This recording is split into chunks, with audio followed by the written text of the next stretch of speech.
Namaskrityam naram chaiva narottamam Daivim sarasatim vyasam tato jayamudirayat Nasta prayes vabhatiso nityam bhagavata sevaya Bhagavati uttama shloke bhaktir bhavati naistaki.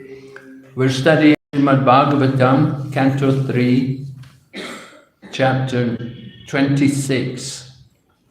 Principles of Material Nature, text number 40. Dotanam pachanam panam Adanam hina mardanam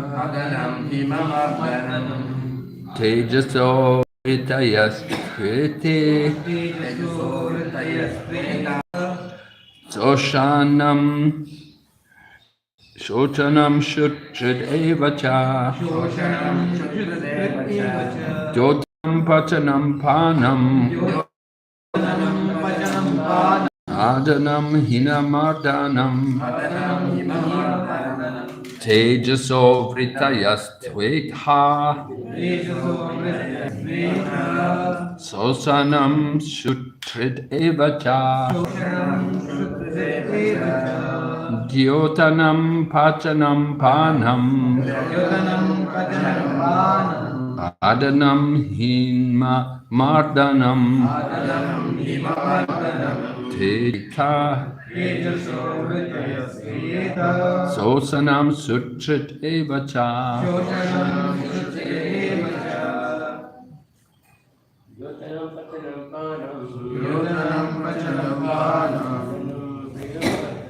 Adanam Himamadhanam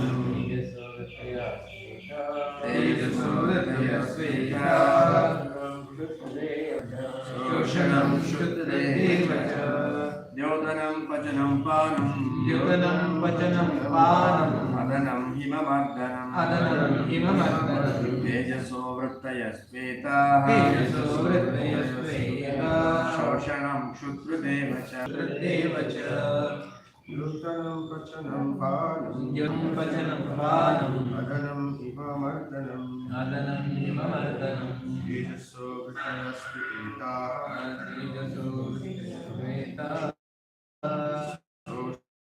Shoshanam Mataji's. Okay, no one. Dotanam, illumination. Pachanam, cooking, digesting. Panam, drinking. Adanam, eating. Himamardanam, destroying cold. Tejasa, of fire. Vritaya, functions. Two, indeed. Eta, these. Soshanam, evaporating. Shut, hunger. Trit, thirst. Eva, also. Cha, and. All right, this is Canto 3, Chapter 26, text number 40. Translation. Fire is appreciated by its light and by its ability to cook, to digest, to destroy cold, to evaporate, and to give rise to hunger, thirst, eating and drinking. Purport by Srila Prabhupada. The first symptoms of fire are distribution of light and heat, and the existence of fire is also perceived in the stomach. Without fire, we cannot digest what we eat. Without digestion, there is no hunger and thirst, power to eat and drink. When there is insufficient hunger and thirst, it is understood that there is a shortage of fire within the stomach, and the Ayurvedic treatment is performed in connection with the fire element, Agni Madhyam. Since fire is increased by the secretion of bile, the treatment is to increase bile secretion. The Ayurvedic treatment thus corroborates the statements in Srimad Bhagavatam. The characteristic of fire in subduing the influence of cold is known to everyone. Severe cold can always be countered by fire. Om Jnana Timirandasya Gyananjana Shalakaya Chaksurun Militanyena Tasmai Shri Gurave Vanchakalpa Tarubhyascha Kripa Sindhu Bhayavacha Patitanam Pavanibhyo Vaishnavibhyo Namo. Jai Shri Krishna Chaitanya Prabhu Nityananda Shri Advaita Gadadhar Srivasa Gaur Bhaktavinda Hare Krishna, Krishna Krishna, Hare Hare, Hare Rama, Hare Rama, Hare Hare. So Lord Kapila is continuing his analysis of the different elements of the material nature, and we're hearing about, today we're here at the verses describing about fire. Fire, one of the 5 elements, right? Earth, water, fire, air, ether. So yesterday we were explaining how each of the different elements have different characteristics, and fire has all the qualities of the earlier element. It means first there's sound, and then air, and then water, then the first ether, air, then fire, right? Fire is the first, after ether and air. With ether there was sound, and then with air there was sound and touch, and now with fire you have sound and touch and form, right? So form is the specific characteristic there of fire. So Lord Kapila said fire is appreciated by its light, heat and light. Where there is fire there will be heat and light. And then with fire you can do things like cooking. We can't cook without fire, so fire very important. And with fire there's also the ability to digest. Digestion, our digestion is important, the fire of digestion. As Prabhupada explains in the purport, we need to have some fire in the belly to digest food. So you see people, they have a lot of fire in the belly, they can eat a lot. Srila Prabhupada used to say, young man cannot eat too much, old man cannot eat too little. As you get older, the fire in the belly decreases. And Srila Prabhupada in his final days, he had that very bad problem. He was not able to eat anything. He had no fire in the belly. And he was taking different medicines to try to give some fire so that he could. But he became emaciated, and he was just able to take a little bit of juice because there was no fire anymore in the belly. So fire is very important. And of course, with fire, we can destroy cold. You know, we don't very much like cold. Heat is also a problem. Prabhu was telling me how here in this part of the world, you don't have much experience of cold, but you know hot, hotter, and hottest, right? At just different degrees of heat, experiencing the extreme heat. So fire is very powerful, very important. And it gives rise to things like hunger and thirst, eating and drinking. There was an interesting pastime which comes up when Lord Krishna went to bring back Usha and Aniruddha? No, Lakshmi. Jambavan has a daughter, right? What was her name? Huh? Jambavati. And who was it who got married? Boom got taken away from Dwarka and brought to Jambavan's Oh, not Jambavan. I'm not. Huh? I'm thinking about the man who had 1,000 arms. Banasura. Banasura's daughter was Usha, was it? Banasura's daughter was Usha. And she got involved with one of Lord Krishna's grandsons in a very special arrangement with the help of Usha's friend Chitralekha. The girl Chitralekha had mystic powers, and she brought this Anirudh there to the palace, to Banasura's kingdom. And Banasura didn't know. Banasura was keeping his daughter very chaste. He was keeping her away from all the men. And so Chitralekha was staying with his daughter, and Chitralekha understood how Usha was attacked, had some relationship with this one man, who she'd never ever met.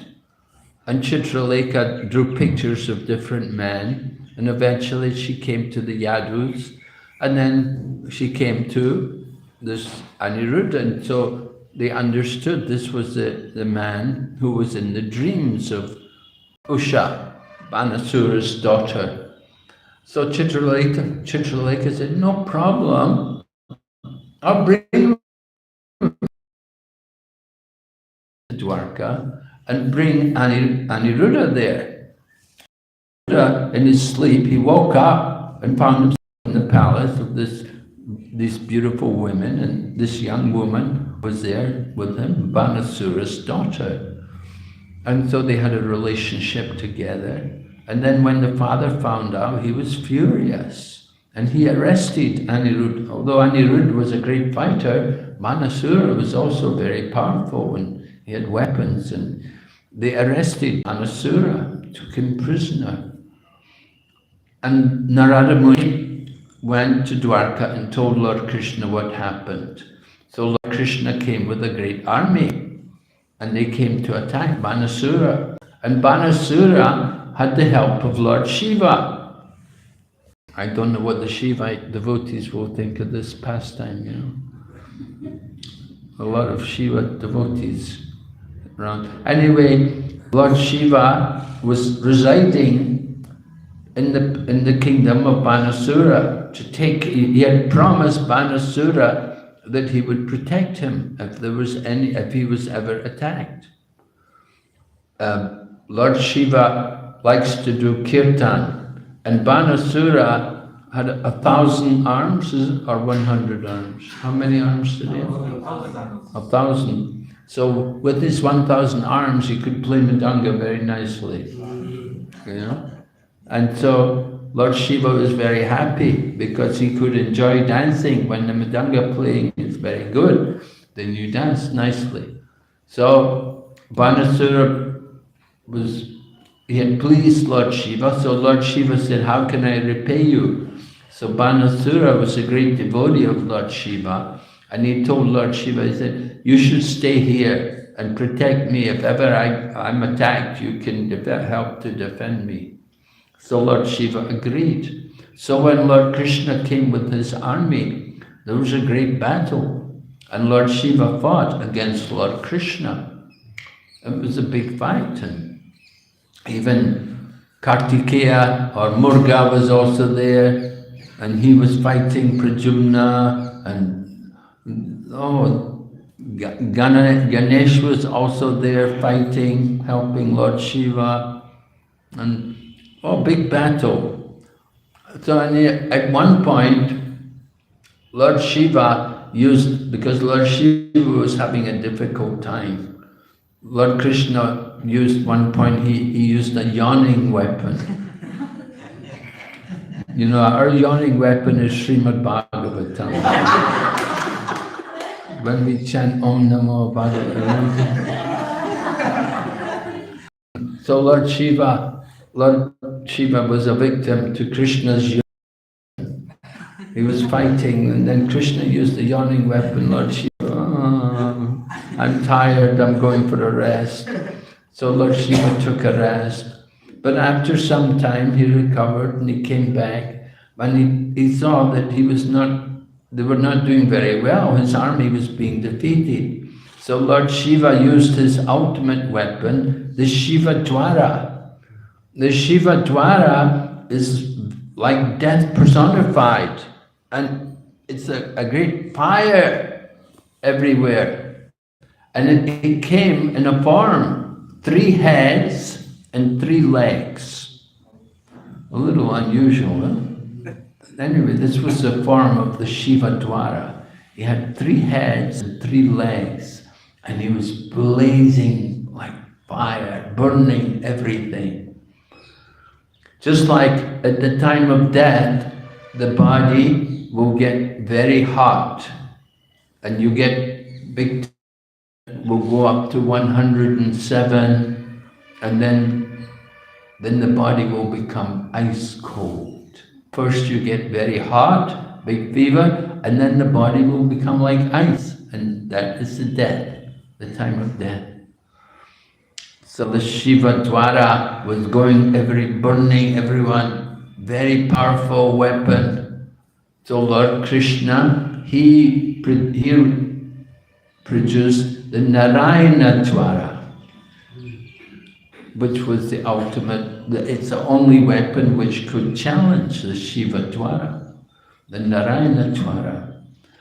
So Shiva Dwara is very hot, burning everything.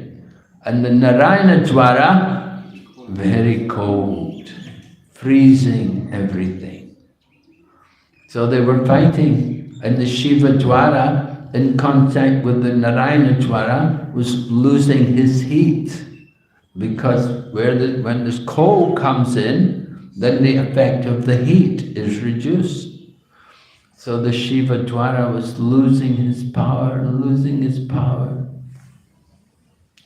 And Prabhupada said, just like sometimes it gets very hot, so even though it gets so hot, still life goes on. People go to work, they still work and they go off, they'll do their jobs.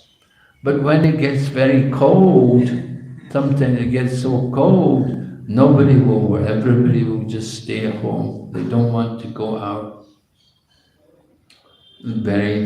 Nobody to resist the cold, very difficult.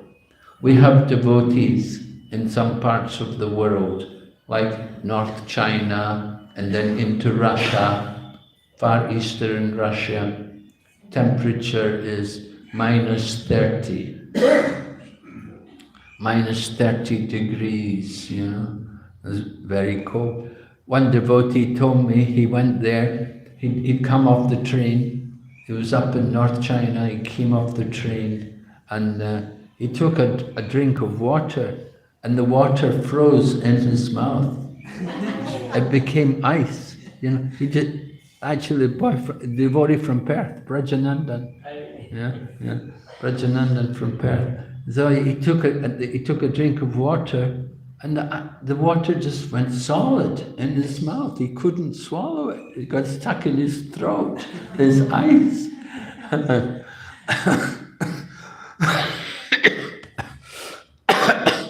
Here we go again.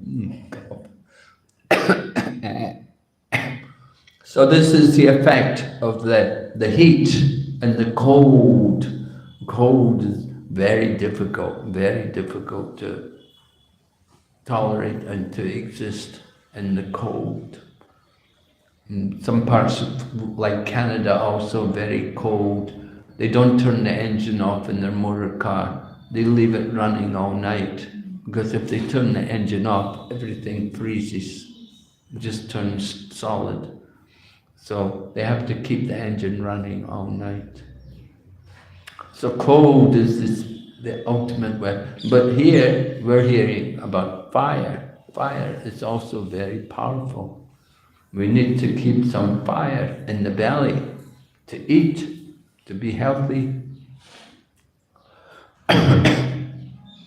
So that's why we will eat things like chili and ginger. They increase the fire. some different foodstuffs will give you that hunger more. So fire is an important weapon, an important element. Without fire, how could you cook anything? And if you can't cook anything, then there'll be no more gulab jamuns, no more samosa, no more pakora, right? So cooking is very, very important, and we cannot cook without fire. Of course, nowadays they like to use things like electricity for cooking. Induction? What's that, induction? Electric stove. Oh. Anyway, they use the electricity for cooking. It's not the best. But if you cook on gobar, that's very nice. But who's going to cook on gobar? You have to be very patient, and it takes a long time to cook on the gobar. And cooking on wood is also good. In Mayapur, often, you'll see at the Gaur Purnima time, they bring in a lot of wood, big mountains of wood. They will use it for cooking. So cooking on wood it improves the taste of the food. Other times, sometimes they will use coal, which is also all right, but not as good as wood. We often like to use gas, because gas is the most convenient and not so messy. So cooking with gas that's the easiest thing to do. But nowadays in Europe at least, there's no gas anymore because Russia went to war with Ukraine, so it stopped the gas supplies from that time. And so everybody in Europe had to switch to using electricity to cooking. But the taste of the food is not the same. But still there's hunger. Hunger is there. And hunger has to be satisfied with proper food and drink. So fire is a very important element to keep us all comfortable in the colder places in the winter time, trying to survive. Some parts of the world, even in India, North India, very cold. You go up to Chandigarh, and like that, it's very cold. Vrindavan also very cold, morning and evening. But the difference is, usually there will be sun. The sun will come out in the daytime. Not every day, but most days there will be sun. Even it will be cold, but there will be sunlight. But if you go to England and Europe, you don't see much sun. Every day cloudy, no sun. So Prabhupada was asked, what is it like in hell? And then he said, this London. He said, this is hell. Every day, no sunlight. Every day just rainy, cloudy. So the hell is like that. No sunlight, no heat. And so cold, miserable. Hot is actually prepared to keep people healthy. They don't want to be too hot. Of course, with the heat, we have to drink more. We have to drink more liquid. That's important, to have enough liquid and put enough liquid in the body. Often the health problems come because we don't put enough liquid into the body. So the Ayurvedic system is very scientific, Of course, Ayurvedic also is a subdivision of the Vedic knowledge. And Prabhupada says here, it agrees with the Srimad Bhagavatam, the fire, keep the fire in the belly. And we don't want to eat too much, don't want to eat too, if you eat too much, just like you put too much fuel on the fire, it will put out the fire for some time. You know, sometimes we have that experience. If you're building a fire and you put coal or wood on the fire, so for some time it won't burn because you put so much on, it can put out the fire. So similarly, if you overeat, it puts out the fire of digestion for some time. So that's the danger. Therefore, when we eat, the Ayurvedas say you should take 50% solid, 25% liquid, and leave 25% air. Or sometimes they say one-third food, one-third liquid, and one-third air.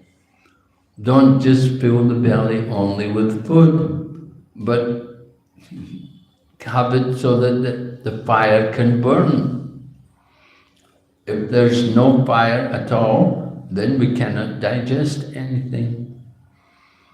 So Jayapataka Swami Maharaj, I remember in the 1970s I was in Calcutta, and Jayapataka Swami at that time, he was a healthy young man, and he would come from Mayapur, he'd come to Calcutta, and he would take these different things for his digestion, to have a nice fire of digestion. Things like sugarcane juice, also good, and amla, different things. He would like to take these different things to keep himself healthy.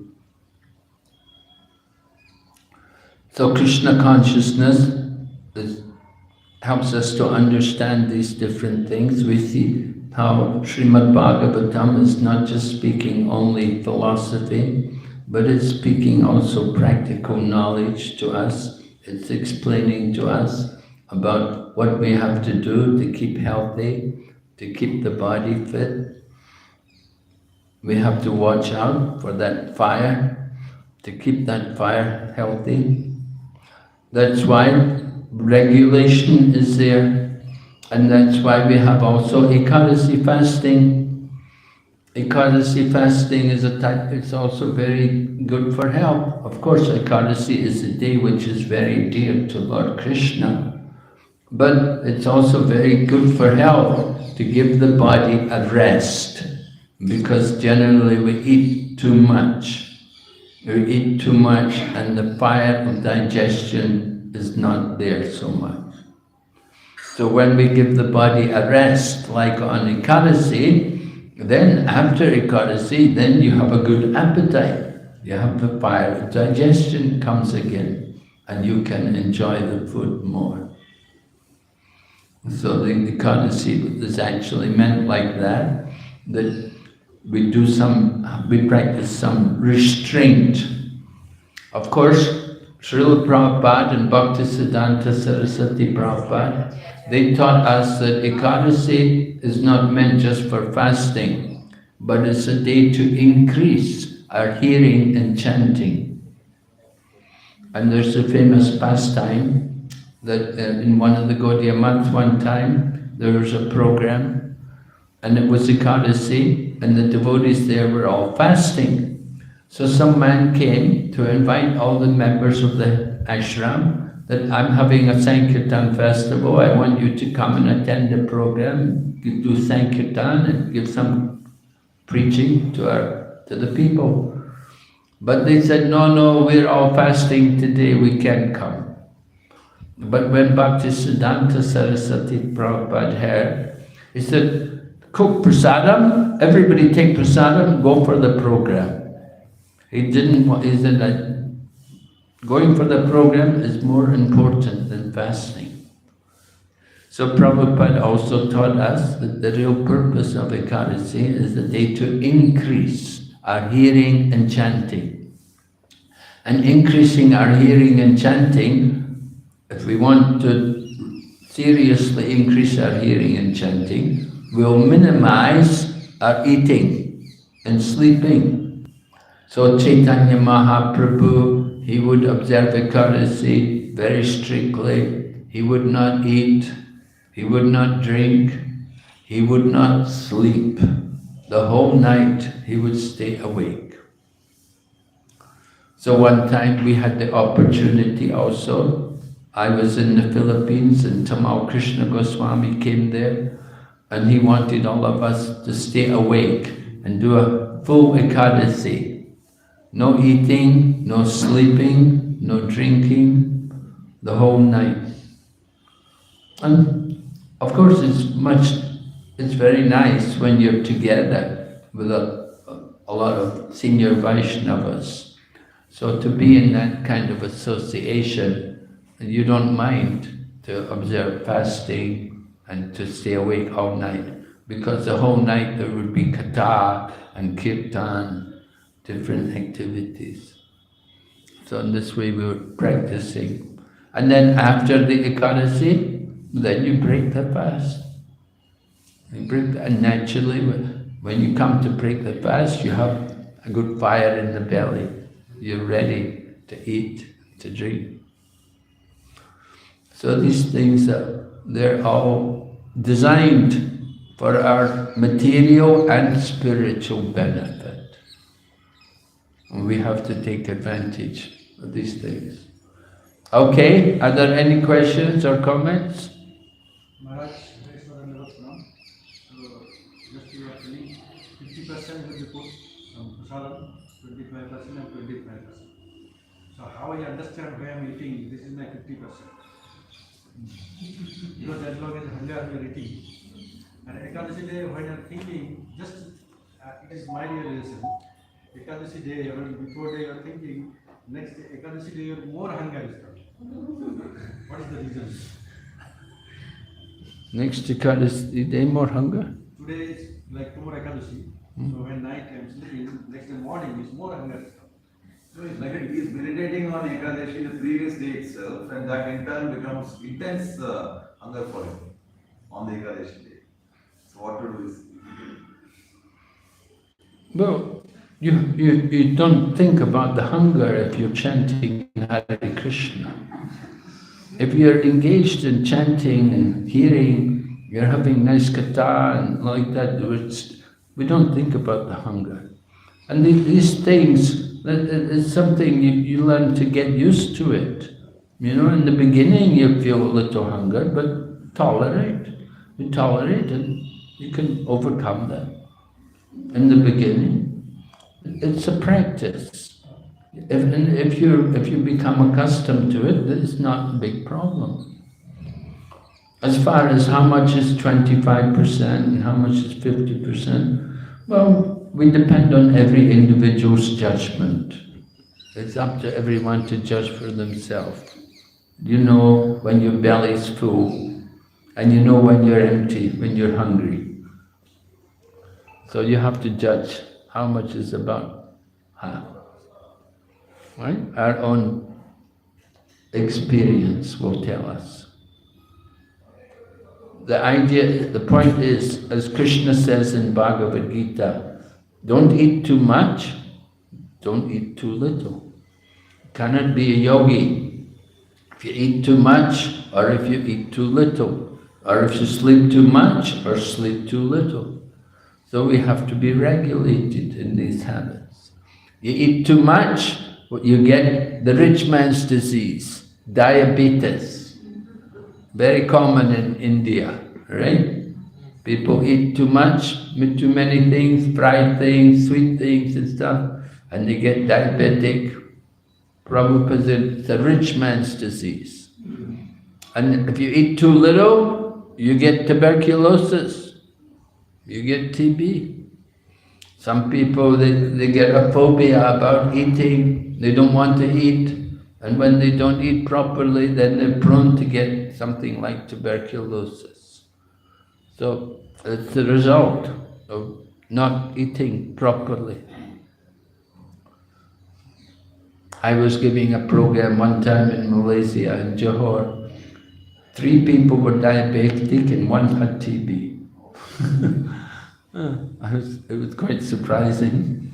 I was talking about this. Anyway, these things are there. Nowadays, TB is not so common, but still sometimes it comes up. So it's balanced. We have to be balanced, regulated, proper eating. And food also has to be prepared in such a way to stimulate the hunger so that we will enjoy more the different tastes. That is the expertise. It's a Vaishnava art.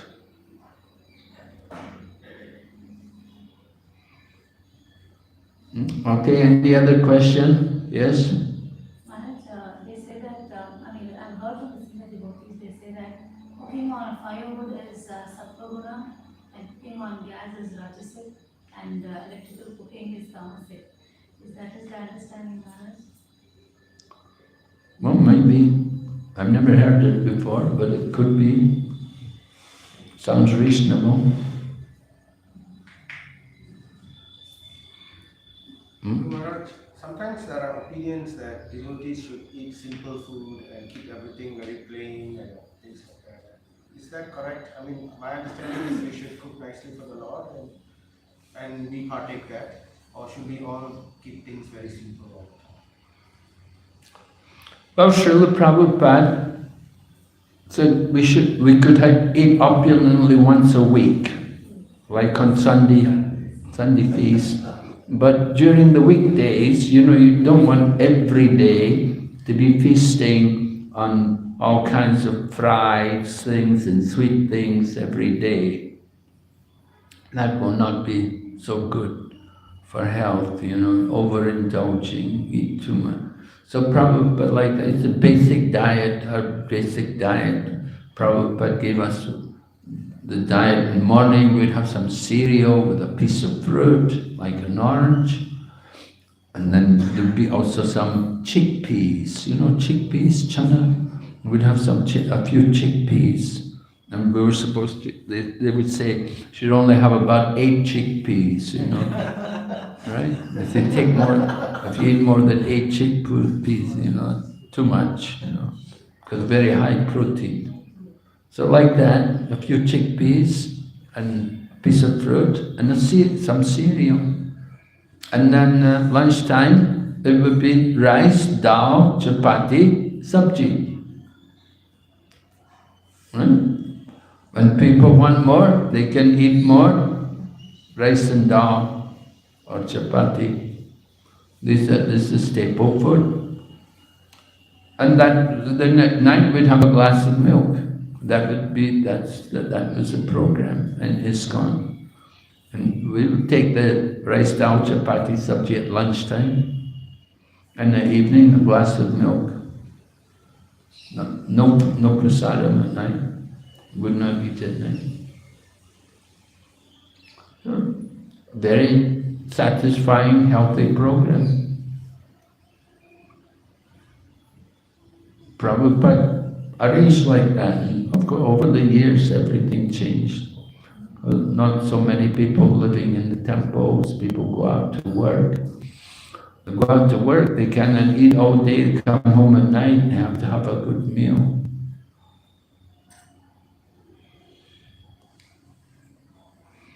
But that is the way, that kind of program is very healthy.